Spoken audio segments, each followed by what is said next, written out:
Ak by ste teraz prácu so žiakmi skončili a zajtra zase tablet zapli, bude vás zaujímať, čo ste robili včera. Z tohto dôvodu zhromažďujeme údaje o výučbe žiaka Tomáša. Si pozriete tak, že kliknete na túto ikonu. Tu vidíte 3 stĺpce, začaté učivo, učivo v procese a zvládnuté učivo.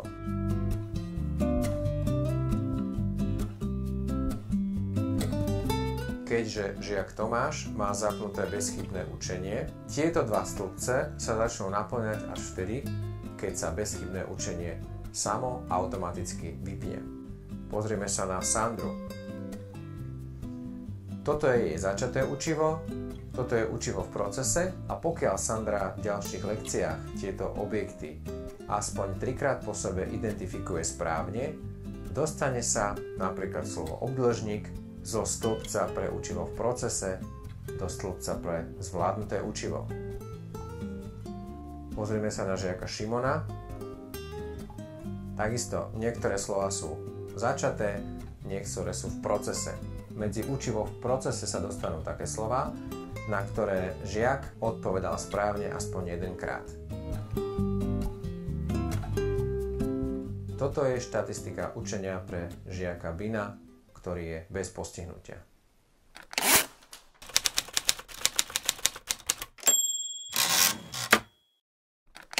Teraz sa vrátim k ikone I. Po kliknutí na túto ikonu uvidíte, že v tomto tablete je aktivovaný modul zvieratá, hmyz, animované slovesá, fonologické uvedomovanie, základné farby a tvary a otvorené slabiky. Toto je obsah, ktorý tvorí nadstavbu základného obsahu platformy Visual Reading. Ak si zakúpite iba platformu Visual Reading bez interaktívneho šlabikára, máte k dispozícii základný obsah platformy a to sú všetky lekcie na mape lekcií. Jednu z nich sme si pred chvíľou ukázali a bola to lekcia farby. Pokiaľ máte zakúpený interaktívny šlabikár, tak ako je to na tomto tablete, môžete použiť aj ďalšiu lekciu, ktorá sa venuje základným tvarom a farbám.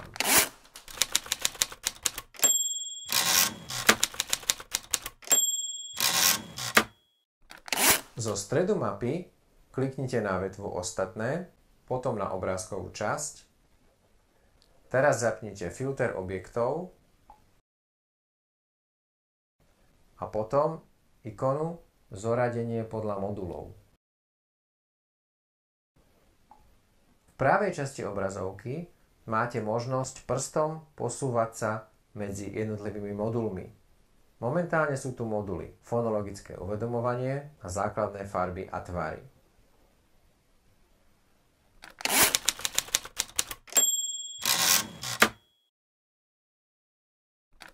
V prípade, že pracujete s interaktívnymi kartami, tak si jednoducho vyberiete, ktoré karty budete so žiakom používať a z akého budú modulu.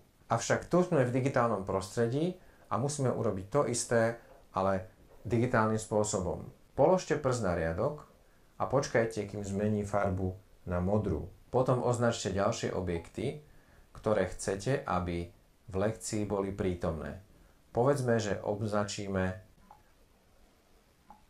iba tieto farby v základnom vyhotovení. Kliknite na ikonu vpravo hore a v tomto okne lekciu nazvite. Ja si vyberám názov 01 základné farby. Klikám na tlačidlo hotovo. To, čo teraz vidíte, je zoznamom vlastných a zdieľaných lekcií. Vlastné a zdieľané lekcie nájdete v tomto kruhu.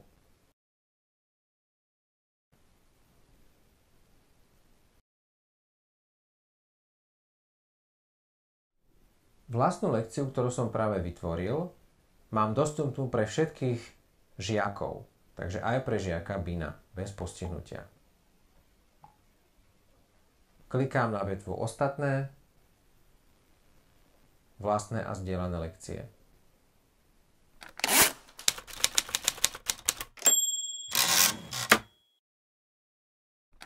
Zopakujme si, čo sa práve stalo. S použitím modulu základnej farby a tvary interaktívneho šlabikára som vytvoril v profile žiaka Tomáša vlastnú lekciu, ktorú nájdem v tomto kruhu. Táto lekcia je dostupná pre všetkých žiakov v platforme Visual Reading. Klikám na riadok, klikám na zelenú ikonu a teraz na zelený kruh.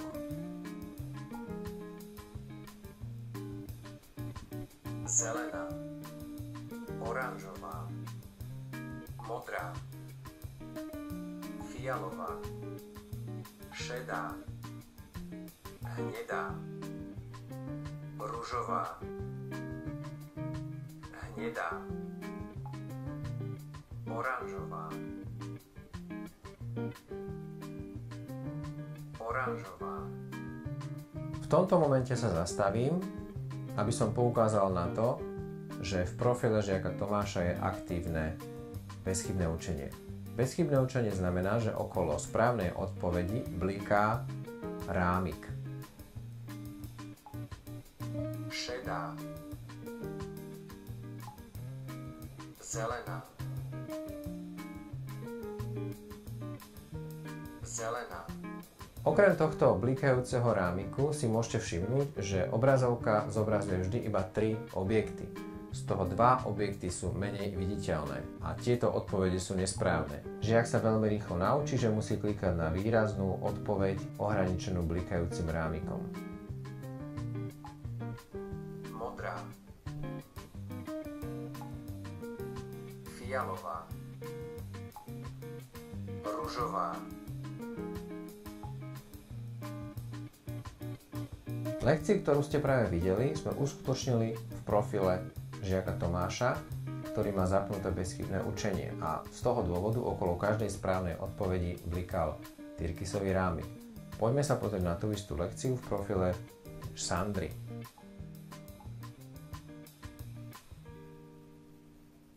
Klikám na vlastné a zdieľané lekcie, základné farby, vyberám si zelené tlačidlo. Modrá, hnedá, oranžová, ružová, fialová, zelená, šedá,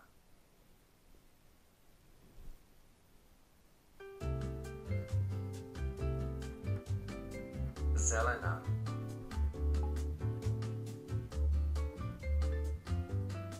fialová,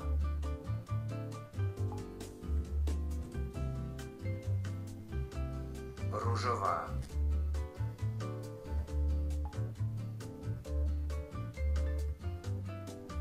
hnedá,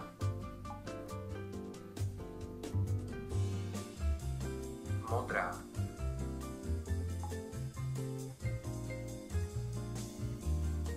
šedá,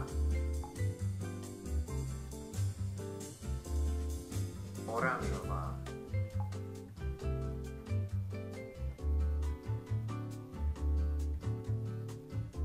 poďme sa teraz pozrieť na tú istú lekciu v profile Simon. Klikám na vetvu Ostatné, vlastné a zdieľané lekcie, základné farby a zelené tlačidlo. Ružová, oranžová, fialová, modrá, zelená, hnedá, šedá, modrá, šedá, zelená, hnedá, oranžová,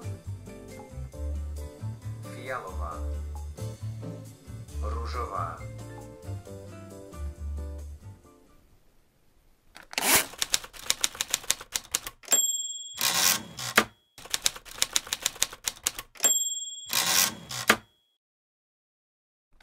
Označovanie objektov v tomto zozname je základný mechanizmus, ako vytvoriť vlastnú lekciu s použitím obrázkov z modulov interaktívneho šlabikára.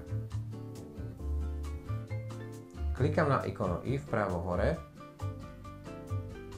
Toto sú moduly aktivované na mojom tablete a vytvorím niekoľko vlastných lekcií z modulu otvorené slabiky a animované slovesá. Modul základné farby a tvary som už použil. Vytvoril som 3 vlastné lekcie, pozrieme sa na ne. Klikám na kruh vlastné a zdieľané lekcie a uvidím tam základné farby, otvorené slabiky a lekcia, ktorá obsahuje slovesá skákať, tlieskať, plávať.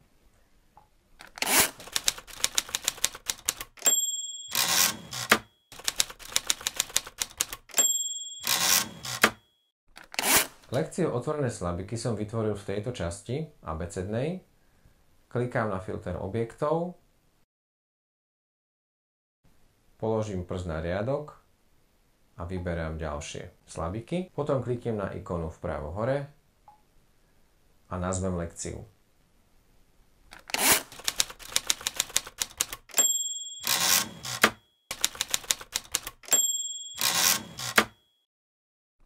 Slovesnú lekciu som vytvoril v kruhu videa. Zapnem filter objektov, zoradenie podľa modulov, vyberiem si animované slovesá, podržím prst na riadku a označím si maximálne 4 položky. Kliknem na ikonu New vpravo hore a nazvem lekciu. Po tomto kroku sa lekcia zobrazí v kruhu vlastné a zdieľané lekcie.